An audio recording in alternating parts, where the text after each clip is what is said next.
साधु, नग्न साधु भारत के हिंदू धार्मिक संप्रदाय के सदस्य होते हैं जो कड़ी तपस्या और ध्यान के लिए जाने जाते हैं। ये साधु अपने शरीर को बिना किसी वस्त्र के रखते हैं और कठिन तपस्या में लीन रहते हैं। नागा साधुओं का जीवन बहुत ही कठोर होता है और वे सामाजिक जीवन से दूर रहते हैं। नागा साधु का अर्थ होता है नग्न साधु। ये साधु प्राचीन काल से ही हिंदू धर्म में मौजूद हैं। इनका प्रमुख उद्देश्य आत्मा की शुद्धि और मोक्ष प्राप्ति है। नागा साधु साधारणतः शैव संप्रदाय से जुड़े होते हैं और भगवान शिव की उपासना करते हैं। नागा साधुओं का इतिहास बहुत पुराना है। यह माना जाता है कि नागा साधुओं का उद्गम महाभारत काल में हुआ था। उस समय जब युद्ध की स्थिति उत्पन्न होती थी तो नागा साधु सैनिकों के रूप में लड़ाई में भाग लेते थे। उन्होंने अपने आप को युद्ध के योग्य बनाने के लिए कठोर तपस्या और अभ्यास किए। नागा साधु बनने की प्रक्रिया बहुत कठिन और लंबी होती है। इसमें कई चरण होते हैं जिनमें एक व्यक्ति को अपने जीवन के सभी सांसारिक बंधनों को छोड़ना पड़ता है। दीक्षा प्रक्रिया में निम्नलिखित चरण होते हैं। प्रारंभिक प्रशिक्षण, इसमें साधु बनने के इच्छुक व्यक्ति को प्रारंभिक शिक्षा दी जाती है। इसमें ध्यान, योग और अन्य धार्मिक क्रियाओं का प्रशिक्षण शामिल होता है।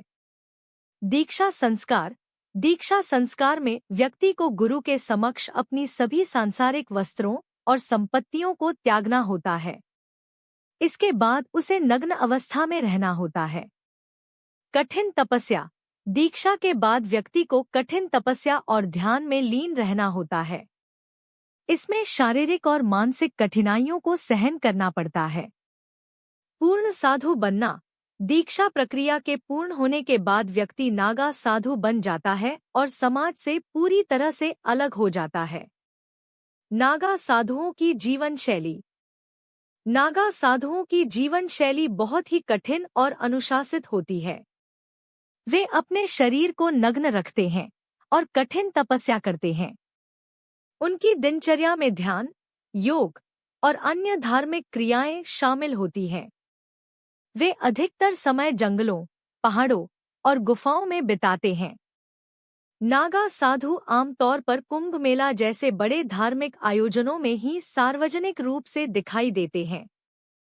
कुंभ मेले में वे अपने अनुयायियों और अन्य श्रद्धालुओं के साथ मिलकर धार्मिक क्रियाएं और स्नान करते हैं। इस अवसर पर वे अपनी तपस्या और ध्यान की शक्ति का प्रदर्शन करते हैं। समाज में नागा साधुओं की भूमिका, नागा साधुओं की समाज में विशेष भूमिका होती है। वे धार्मिक ज्ञान और तपस्या के प्रतीक माने जाते हैं। उनके अनुयायी उन्हें मार्गदर्शन और प्रेरणा के स्रोत के रूप में देखते हैं। नागा साधु अपने अनुयायियों को धार्मिक शिक्षा और जीवन के उच्चतम लक्ष्यों की प्राप्ति के लिए प्रेरित करते हैं। नागा साधु अपने तप और ध्यान के माध्यम से समाज के लिए सकारात्मक ऊर्जा और शांति का संचार करते हैं। वे अपने अनुयायियों को शारीरिक और मानसिक शुद्धि के मार्ग पर चलने के लिए प्रेरित करते हैं। उनकी उपस्थिति और तपस्या से समाज में धार्मिकता और अध्यात्म की भावना को प्रोत्साहन मिलता है। नागा साधुओं का जीवन कठिनाइयों से भरा होता है। उन्हें नग्न अवस्था में रहना पड़ता है, जो शारीरिक और मानसिक दोनों ही दृष्टि से चुनौतीपूर्ण होता है। उन्हें कठोर मौसम और कठिन परिस्थितियों का सामना करना पड़ता है। उनके पास कोई स्थायी निवास नहीं होता और वे अधिकतर समय जंगलों और गुफाओं में बिताते हैं। इसके अलावा नागा साधुओं को समाज की ओर से भी कई बार अस्वीकार और उपेक्षा का सामना करना पड़ता है।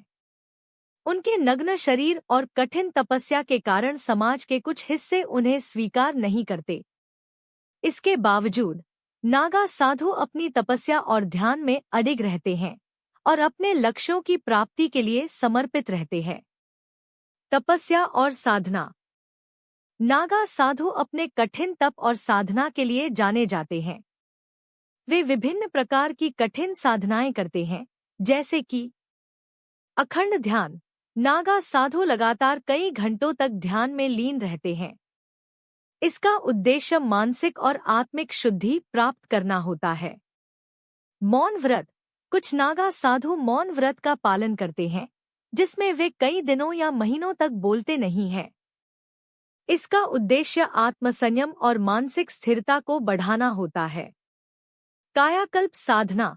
इसमें शरीर को कठोर तपस्या के माध्यम से पूर्ण रूप से शुद्ध किया जाता है। यह साधना शारीरिक शक्ति और मानसिक स्थिरता को बढ़ाने के लिए की जाती है। नागा साधुओं के त्योहार और मेले। नागा साधु विशेष रूप से कुंभ मेला और महाशिवरात्रि जैसे बड़े हिंदू धार्मिक आयोजनों में भाग लेते हैं। कुंभ मेला यह हर 12 साल में 4 स्थानों प्रयागराज, हरिद्वार, उज्जैन और नासिक में आयोजित होता है। नागा साधु इस मेले में सामूहिक स्नान और धार्मिक अनुष्ठानों में भाग लेते हैं। महाशिवरात्रि यह त्योहार भगवान शिव को समर्पित होता है। नागा साधु इस दिन विशेष पूजा और अनुष्ठान करते हैं। अर्धकुंभ और सिंहस्थ ये भी महत्वपूर्ण धार्मिक आयोजन हैं, जिनमें नागा साधु भाग लेते हैं। अखाड़े। नागा साधु विभिन्न अखाड़ों से जुड़े होते हैं, जो उनके संगठनात्मक ढांचे को निर्धारित करते हैं। प्रत्येक अखाड़ा एक गुरु के नेतृत्व में होता है और इसमें कई साधु शामिल होते हैं। प्रमुख अखाड़ों में निम्नलिखित शामिल हैं। जून अखाड़ा यह सबसे बड़ा और प्रमुख अखाड़ा है। अवधूत अखाड़ा यह अखाड़ा विशेष रूप से तपस्या और ध्यान के लिए जाना जाता है। निर्मल अखाड़ा इस अखाड़े का प्रमुख ध्यान योग और ध्यान की साधना पर होता है। नागा साधुओं का समाज के प्रति योगदान। नागा साधु अपने तप और ध्यान के माध्यम से समाज में शांति और सकारात्मक ऊर्जा का संचार करते हैं। वे धार्मिक और आध्यात्मिक ज्ञान के प्रचार में भी महत्वपूर्ण भूमिका निभाते हैं। उनके तप और साधना से समाज में नैतिकता और धार्मिकता की भावना को बढ़ावा मिलता है। धार्मिक शिक्षा। नागा साधु अपने अनुयायियों को धार्मिक शिक्षा प्रदान करते हैं और उन्हें जीवन के उच्चतम लक्ष्यों की प्राप्ति के लिए प्रेरित करते हैं। ध्यान और योग। वे ध्यान और योग की विधाओं को समाज में प्रचारित करते हैं, जिससे मानसिक और शारीरिक स्वास्थ्य को बढ़ावा मिलता है। सेवा कार्य। कुछ नागा साधु समाज के जरूरतमंद लोगों की सेवा में भी जुटे रहते हैं। वे विभिन्न सेवा कार्यों में भाग लेते हैं, जैसे कि गरीबों को भोजन वितरण, स्वास्थ्य सेवाएं और शिक्षा का प्रचार। नागा साधुओं की पहचान और संस्कृति। नागा साधुओं की पहचान उनके नग्न शरीर और कठिन तपस्या के माध्यम से होती है। वे अपने शरीर पर विभूति, राख मलते हैं, जो शुद्धता और ध्यान की प्रतीक मानी जाती है। इसके अलावा वे जटाओं, लंबे बाल और लंबी दाढ़ी रखते हैं, जो उनकी तपस्या और साधना के प्रतीक होते हैं। विभूति, राख यह भगवान शिव की उपासना का प्रतीक है और इसे शरीर पर मलने से शारीरिक और मानसिक शुद्धि मानी जाती है। जटाएं, जटाएं तपस्या और साधना का प्रतीक होती हैं। नागा साधु अपने बालों को बढ़ाते हैं और उन्हें कभी नहीं काटते। त्रिशूल और कमंडल। नागा साधु त्रिशूल और कमंडल धारण करते हैं, जो भगवान शिव के प्रमुख प्रतीक हैं। त्रिशूल शक्ति और कमंडल तपस्या का प्रतीक है। मानसिक शांति।